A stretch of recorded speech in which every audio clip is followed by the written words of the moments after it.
안녕하세요. 오태민입니다. 오랜만에 인사드립니다. 영상 오랜만에 찍어 올립니다. 그래도 여러분들 영상이 부족하진 않으셨죠? 싱글파이어에도 2개나 그 사이에 올라왔고, 네, 여기저기 제가 출연하고 불려다니고 있습니다. 요새 사업상 바빴고요. 여러 사람 만나고 있습니다. 요새 주류들 만나서 비트코인 관련해서 많은 이야기를 하고 있는데, 생각보다 그분들이 아는 게 없어서 이렇게까지 모르고 있었구나라는 생각을 새삼 하게 됩니다. 네. 오늘은 뭐 짧은 얘기 하나 드리도록 하겠습니다. 어제도 제가 여의도 가서 이제 중요한 분들한테 이 비트코인, 블록체인, 스마트콘 출액, NFT, 메타버스가 왜 중요한지, 왜 이게 한 몸인지를 설명하고 있었는데요. 설명해 드렸는데, 정말 기본적인 내용도 잘 모르시는 것 같아요. 공부하시느라고, 시험 보고, 학위 받고, 뭐 그러시느라고, 제가 비꼬는 게 아니고 진짜로 시간이 없었던 것 같아요. 이런 세계를 공부할 만큼의. 사실은 이제 저는 메타버스에 대해서 뭐 제일 좋은 책이 옛날에 전 이화여대 교수였죠. 정유라 사건 때 이분이 이제 성적 준 것 때문에 감옥 가셨죠. 네. 그러니까 아무튼 이인하 교수의 책이 제일 좋아요. 네. 역시 인문학적인 마인드가 없으면 메타버스 이해 못합니다. 뭐 계속 신경계 확장에 관련한 그런 이야기만 하고 계세요. 카이스트 교수님들. 아니면 그냥 열거식 지식을 나열하는 걸 가지고 지식이라고 하고 계시거나 통찰력이 없어요. 그런 지식은 이제 의미 없죠. 유비쿼터 시대에.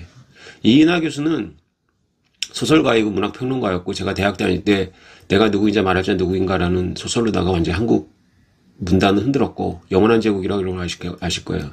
이분이 왜 메타버스에 대해서 말할 자격이 있냐면, 이분은 리니지 오타쿠였어요. 리니지 페인이었어요. 리니지 게임을 너무 많이 해가지고 아마 중독에 걸렸을 거예요, 이분이. 그런 분들만이 할 수 있는 말이 있어서 제가 참고가 되고요.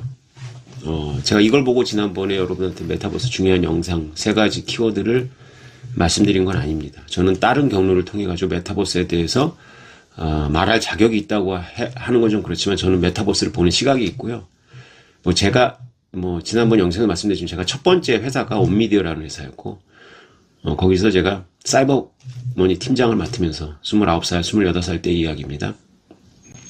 리니지 현상 그때 막 생길 때 연구했었죠.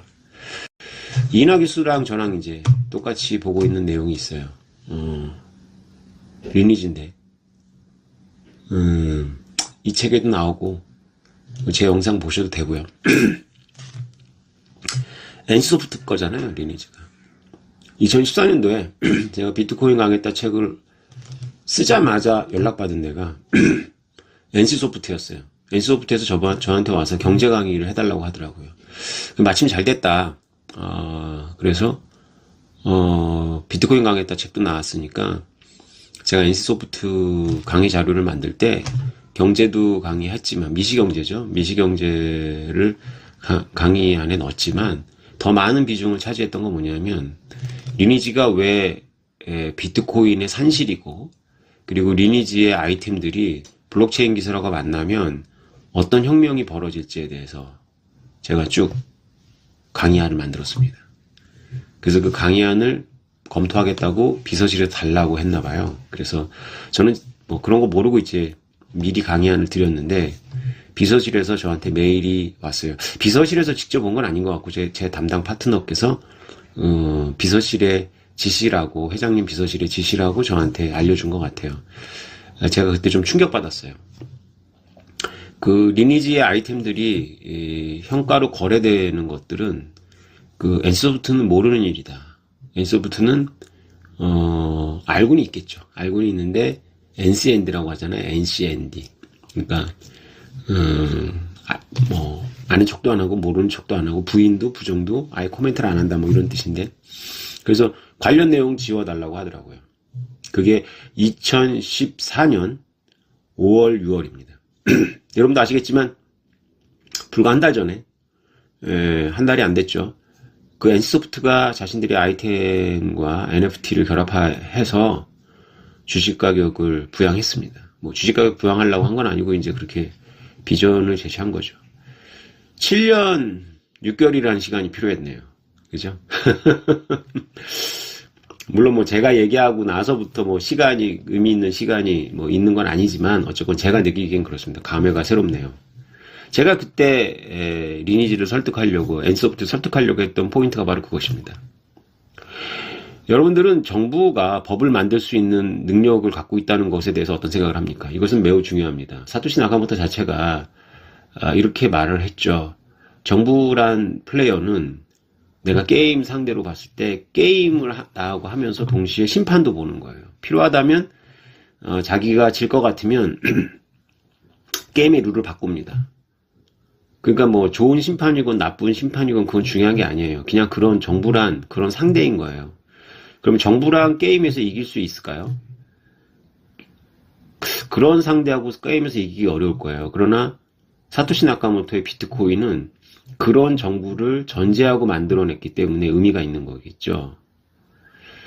우리나라 대법원과 우리나라 사법부가 여러 가지 이유로다가 엎치락뒤치락 판결을 내리다가 결국은 리니지에 있는 아이템들의 소유권은 리니지 NC소프트 것이다라는 그런 결론에 도달합니다.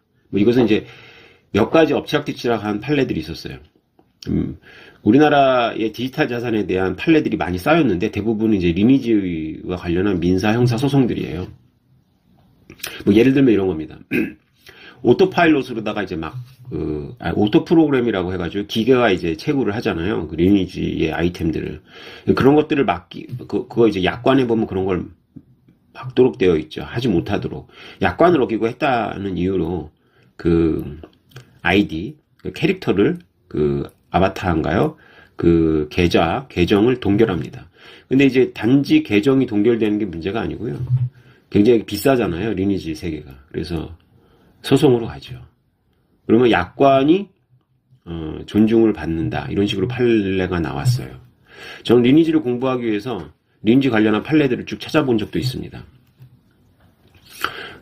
이런 공부들이 안 되어 있는 거예요. 그래서 지금 NFT 블록체인이 바로 2009년부터 시작해서 2012년, 2016년 막 이렇게 리니지 관련한 판례들이 나온 것과 관련이 있습니다. 그러니까 여러분들 리니지에서 쓰는 아이템들 진명황의 집행검이라는 그런 거는 지금 제가 며칠 전에 서치를 해보니까 3억 원대에 거래되고 있어요. 그냥 일반적인 게 아니라 인챈트라 그래가지고 등급을 쭉 올린 거가 8등급까지 올린 것이 이제 3억 원에 거래가 되나 봐요. 그것이 거래가 빈번한 건 아니겠죠. 그러나 하여튼 그 정도의 가치가 있는 거예요. 그 사용자들에게는. 그런 가치가 있는 아이템들을 주렁주렁 달고 있는 그런 아이디를, 계정을 동결한다. 난리가 나겠죠. 그죠? 그래서 이제 회사랑 소송을 합니다. 근데 판례가 회사들의 손을 들어줘요. 결국 뭐냐. 내가 아무리 노력을 하고, 내가 아무리 돈을 지불해서 아이템을 확보하더라도 그 아이템의 근본적인 소유권은 NC소프트에 있다는 거예요. NC소프트는 그러니까 리니지라는 게임에서 정부이자 신인 거죠. 근데 리니지라는 서사는 이제 여러분들이 이이나 씨가 쓴 이 메타버스란 무엇인가라는 책도 있지만 바츠 해방전쟁이라고 리니지의 대서사가 있거든요. 그 책도 한번 구해서 보십시오. 그런 거 아셔야 됩니다. 리니지라는 거는 하나의 문학으로 보면 이게 집단적인 어떤 사용자들이 만들어낸 하나의 집단 창작물이거든요. 몇 년에 걸친 어떤 서사들이 있단 말이죠. 그 서사들의 핵심적인 어떤 그런 내용은 뭐냐면 NC소프트의 관여를 최대한 배제하려고 하는 거예요. 이 사용자들이. 그래서 NC소프트가 개입해가지고 예를 들어가지고 NC소프트에 이렇게 리니지 담당자가 엄청나게 좋은 그런 아이템으로 다 무장을 하고 그 다음에 막강한 그런 레벨을 갖고 있는 그런 아바타로 순간적으로 만들어낼 수 있겠죠. 그래서 그 세계에 들어가고 이렇게 말썽꾸러기 혈맹 족장이라고 해요. 하여튼 대장들을 이렇게 작살낼 수 있잖아요. 그러다 큰일 납니다. 그러다가 그리고 또 엔소프트가 뭐 이렇게 집행권 같은 거 가격이 너무 올라갔네. 그래서 막 남발하는 거야. 정부가 중앙은행이 돈 찍어내듯이. 그래도 큰일 납니다. 그래서 그런 리니지라는 집단 창작물이 가능했던 건 뭐냐면 최대한 NC소프트의 그런 그 개입을 배제한 상태에서 사용자들 간에 최소한의 룰, 원래 뭐 프로그래밍이니까 룰이 있겠죠. 그죠? 그 룰 안에서 만들어지는 어떤 그런 서사거든요. 혁명이 일어났고, 혁명에 대한 반혁명이 일어나고, 배신이 있고, 막 이런 스토리입니다. 그때마다 뭐 이렇게 공평하냐, 안 공평하냐라는 걸 가지고 NC소프트가 이렇게 개입을 하게 되면, 사용자들은 계속 게임을 하면서 NC소프트를 쳐다보고 있겠죠. 마치 코로나 상황이 진행이 되면서 늘 우리가 정부를 향해 있잖아요, 이렇게. 우리나라만의 이야기는 아닙니다. 늘 이렇게 정부를 향해 있잖아요, 정부 눈치를 보잖아요. 우리가 뭐 투자 행위를 할 때 늘 연준 의장의 입을 보잖아요. 그죠? 리니지도 마찬가지겠죠, 리니지도. 그러면 NFT 블록체인 기술의 하나의 속성을 활용하는 NFT로다가 아이템을 만들어낸다는 의미가 무엇이냐? 여러 가지 의미가 있어요. 제가 말씀드린 심리스니스. 그러니까 리니지 플랫폼 안에 있는 아이템을 내가 그 NFT화 되면 그걸 꺼내가지고 로블록스에서 사용할 수 있거나 로블록스에서 꺼내서 마인크래프트 사용할 수 있거나 이런 게 심리스입니다. 가능합니다. 지금 시스템은 안 되겠죠. 지금 시스템은 그걸 하려면 허락을 받아야 돼요. 빼가도 되느냐. 그 다음에 로블록스 서버한테도 허락을 받아요. 이걸 그 안에 써도 되느냐. 그죠? 대한항공 마일리지 얘기해줬죠. 대한항공 마일리지는 대한항공 서버에 있기 때문에 제가 아무리 마일리지가 애매하게 남아도 거래가 안 돼요. 거래돼봐야 어차피 승인 안 해준단 말이죠. 근데 그거 대한항공 마일리지가 블록체인으로 되어 있으면 서버가 상관이 없잖아요. 내가 이렇게 지갑에서 지갑으로 이동시키고 돈 받고 팔면 되는 거거든요. 마찬가지입니다. 그러면 대한항공 마일리지가 가지고 아시아나 항공 마일리지를 사용할 수 있게 된다는 얘기예요. 싱가포르 항공도 탈 수 있겠죠. 마찬가지입니다. 그러니까 리니지에 있는 아이템이 NFT가 되면 다른 플랫폼으로 가요. 그래서 심리스니스를 말씀드렸잖아요. 근데 저는 이런 것들이 다 어느 정도 기본 지식이 있다는 전제에서 심리스니스를 강조했는데 제가 이제 요새 확인하고 있어요. 그러니까 뭐 모르겠죠. 뭐 리니지를 해봤어야 알지. 저도 직업상 그 초창기 연구했었고 계속 관심 있고 NC소프트에 저를 초청 강사에 불렀으니까 또 중간에 또 공부했고 뭐 이러니까 좀 아는 거지. 책을 읽고 몰라요 이런 거. 판례가 있는지도 모를 거야 아마. 바로 메타버스가 왜 블록체인하고 만날 수밖에 없냐면 리니지 아이템들을 대법원이 뭐라고 판결을 내내든지 간에 NFT가 돼버리면 소유권이 진정으로 소유자한테 있는 거예요. NC소프트 것이 아니고. 네, NC소프트의 손을 떠난다는 거예요. 이게 그러니까 블록체인의 핵심인 거고, 그러니까 중앙은행이 블록체인으로다 화폐를 만드는 CBDC에 대해서 여러분들이 생각을 해봐야 되는 게 NC소프트가 NFT를 입혀서 아이템을 만드는 거와 비슷한 거예요. NC소프트가 다른 이유로다, 다른 사업상의 이유로다가 NFT화 하겠지만 NC소프트가 가지고 있는 권한을 잃어버리게 되는 거죠. 마찬가지로 정부도 CBDC 할 수 있어요. 할 수 있지만 하는 순간 미국 정부가 달러에 대해서 가지고 있었던 어떤 통제권을 잃어버리는 거죠. 우리나라 한국은행이 원화에 대해서 가지고 있는 통제권을 잃어버리게 되는 거예요. 만약에 진짜 블록체인으로 만든다면. 그러니까 이 흐름이 이게 대단히 중요한 흐름이거든요. 그러니까 정부를 개입한 법원이 NC소프트가 리니지라는 그런 게임의 신이 될 수밖에 없도록 만들어냈는데 전혀 다른 경로에서 만들어진 비트코인과 블록체인이라는 기술 때문에 NC소프트가 무슨 이유로다가 자기네 아이템을 NFT로 발행하겠다라고 해버리면 그것이 여러 플랫폼을 이동할 수 있을 뿐만 아니라 NC소프트의 관할권을 떠나기 때문에 선언적으로 그 아이템이 NC소프트 것이다라고 하는 것이 의미를 갖지 않고 별 의미가 없는 거죠. 실제로 소유권이 그것을 구입한 사용자에게 이양이 되는 거죠. 그럼에도 불구하고 왜 하느냐? 신뢰 때문입니다. 신뢰, 트러스트. 그러니까 지금 리니지의 자산들은 NC소프트가 어느 날 미쳐가지고 리니지 게임을 망치기 위해서 자산 인플레를 만들지 않는다라는 믿음 위에서 가격이 형성되어 있는 건데요. 왜냐면 게임이라는 건 밸런스가 굉장히 중요하기 때문에 어느 무지막지한 그런 아이템들이 많아지면 그 게임이라는 그 서사가 무너지겠죠. 그래서 균형을 잡을 수밖에 없어요. 근데 지금 현실을 보면 지금 이 버파, 피앗머니를 가지고 만들어지는 경제라는 서사가 무너지고 있잖아요. 피앗머니가 타락하면서. 타락이라고 말할 수밖에 없는 이유가 있는데 어쨌건 다 정치적인 이유가 있어요.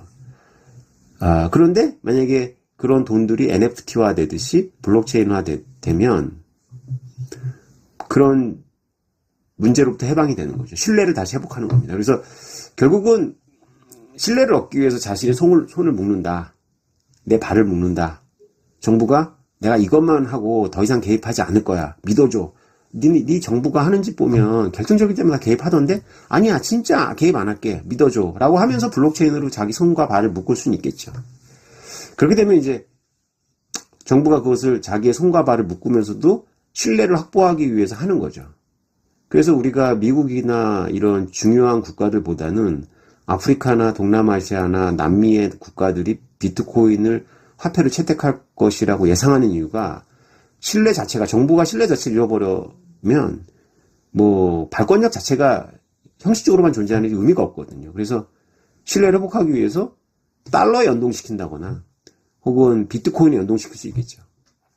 지금까지는 달러에 연동시켜서 달러라이제이션이라고 하죠. 했었는데 그게 이제 그 엘살바도르잖아요. 근데 이제 비트코인에 또 연동시키겠다는 거죠. 비트코인을 거파로 삼으면서 그러면서 이제 정부 신뢰를 얻고 정부 신뢰라는 게 결국 이제 사회적 신뢰니까 사회가 이제 신뢰망이 없어진 거니까 정부가 신뢰를 잃어버리면 사회적 신뢰망을 확보하면서 이제 사람들의 시간 선호를 낮추고 장기적 투자를 활성화시키고 뭐 이럴 수 있는 거잖아요. 신뢰라는 건 굉장히 중요한 거니까. 그래서 그럴 수 있겠죠. 마찬가지로 이제 게임 회사들이 이 대법원의 판례가 무엇이든지 간에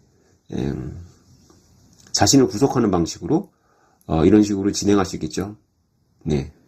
여러분, NFT, 게임 아이템을 NFT로 만들어야 되는 이유 중에 하나를 오늘 집중적으로 설명드렸습니다. 비트코인과 블록체인의 원리를 여러분들께 아시기 때문에 무슨 말을 하는 건지 뭐 이해하셨으리라고 봅니다. 여러분들 주말 잘 보내시고요. 뭐 요새 제가 보기에는 뭐 그냥 이렇게 시간이 이런 식으로 이렇게 지루한 방식으로 박스권에서 가는 게 제일 좋아요. 사실은 비트코인에게는. 네. 시스템이 정렬이 되거든요. 그거와 관련해서 또 나중에 또 좀 더 자세한 설명 해드릴 수 있을 것 같고요. 네, 오늘 여기까지 하겠습니다. 감사합니다.